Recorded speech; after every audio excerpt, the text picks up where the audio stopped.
So, you're building a 48-volt solar system. Awesome. It's so easy to get caught up in the cool stuff, right? The big solar panels, the high-tech batteries. But you know what? Today we're going to talk about something that's maybe not as glamorous, but is probably the most critical safety device in your whole setup. And that is the DC breaker. And I'm not exaggerating here. I mean, look at this. This little device is often the only thing standing between your beautiful system and a fire.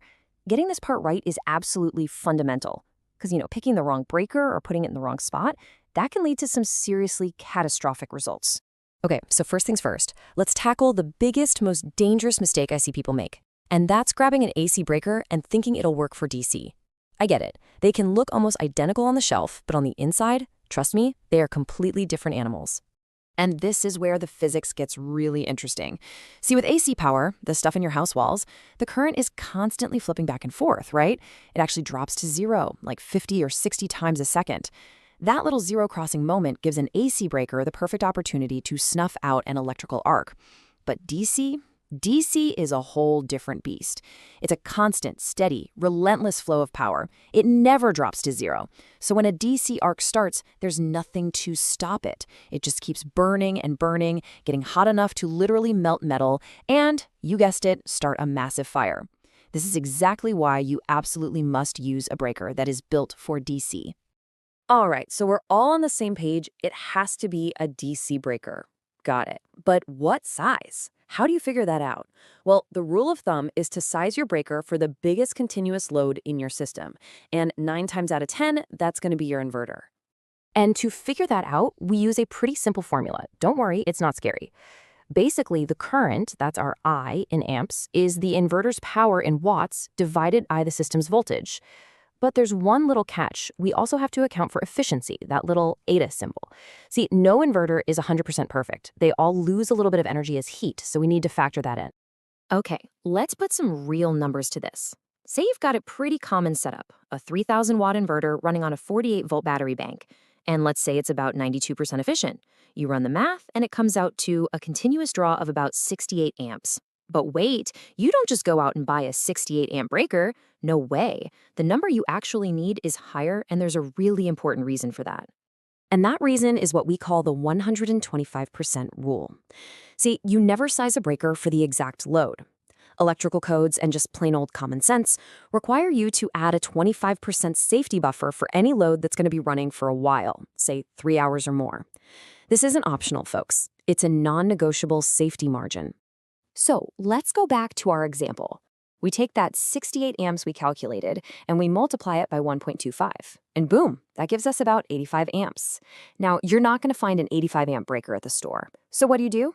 You just go to the next standard size up, which is probably going to be a 90 or maybe 100 amp breaker. That gives you the safety margin you need without the breaker tripping all the time for no reason. And this next point, this is probably the most important mindset shift in this whole explainer. You might think the breaker is there to protect your expensive inverter. It's not.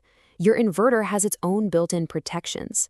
The breaker's real job, its only job really, is to protect the wiring. Think about it. If you put in a breaker that's way too big, it won't trip when it's supposed to. Your wires will start to overheat, turn into a heating element, and that's exactly how fires get started. Okay, so we've covered sizing the breaker for normal, everyday operation. That's great. But what happens when things go really wrong?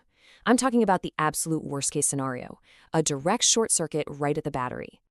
Just to give you an idea of the kind of danger we're talking about, look at that number. A modern 48-volt lithium battery can dump over 4,000 amps instantly. This isn't just a little surge, it's a violent explosion of energy. We're talking enough power to vaporize a metal wrench and create a blinding, dangerous arc flash. Now, to have any hope of surviving that, 2 things are absolutely critical. First, your breaker needs something called an interrupt capacity, or interrupt rating. This basically means it's strong enough to stop that massive flood of current without just, blowing itself to pieces. Second, and this is huge, you have to install that breaker as close to the positive battery terminal as physically possible. And why is that? Because think about it. Every single inch of cable between the battery and that breaker is completely unprotected.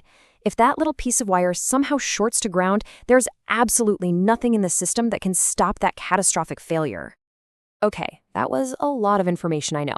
So let's pull it all together into a simple, final safety checklist. The next time you're buying a DC breaker for your 48-volt system, just run down this list.